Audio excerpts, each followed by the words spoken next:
broken pipe is causing tons of problems in one area. We took this photo that shows some of the mess inside of the Royal Oak City Hall.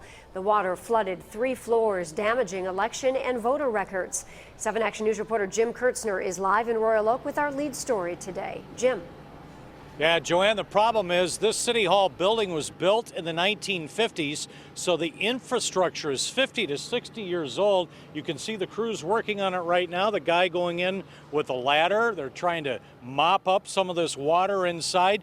The good news is this is not a polling place, so this is not affecting voting, but it did still hit important records on the inside. More on that in a second. The absentee ballots are being dropped off here at the Royal Oak City Hall by voters. They're going into a drop box on the outside, not inside to the city clerk's office. The broken pipe is a line that feeds a heating unit on the 3rd floor in the city attorney's office. It burst overnight and was discovered early this morning. The bad news, water flowed down 2 floors, including the city clerk's office on the 2nd floor.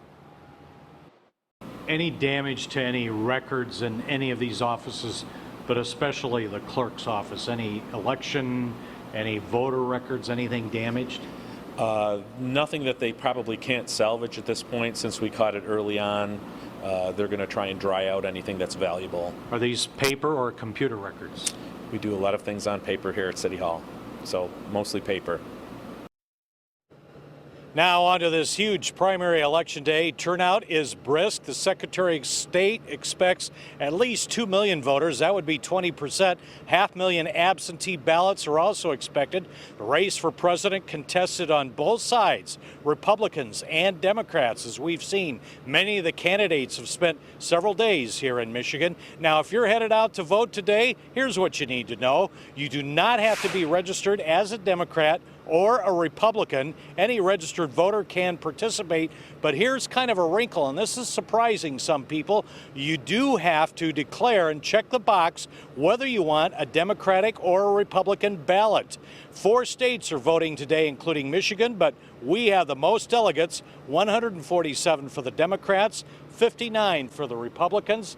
Joanne, I can tell you inside City Hall, it smells very musty with all this water, like a men's locker room, but they hope to get it cleaned up today. Joanne? Yeah, I hope so. Good thing it's not a polling place like you mentioned, Jim.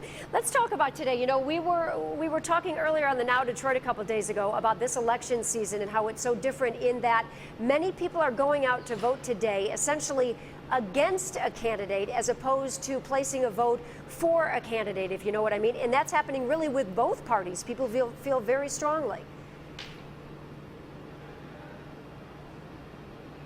Yeah, so that's confusing to some voters. I voted this morning. You have to check the box when you sign in, and then they will give you that Republican or that Democratic ballot. It's still a secret vote, but the backside of that is the parties can go back to those election records in the city, the township, wherever you live, and see how you voted Republican or Democrat today. And trust me, once they find that out, you're going to get flooded with all that material, maybe even from both sides, leading into the big election this November. That's right. Jim Kurtzner reporting today. Thank you so much, Jim.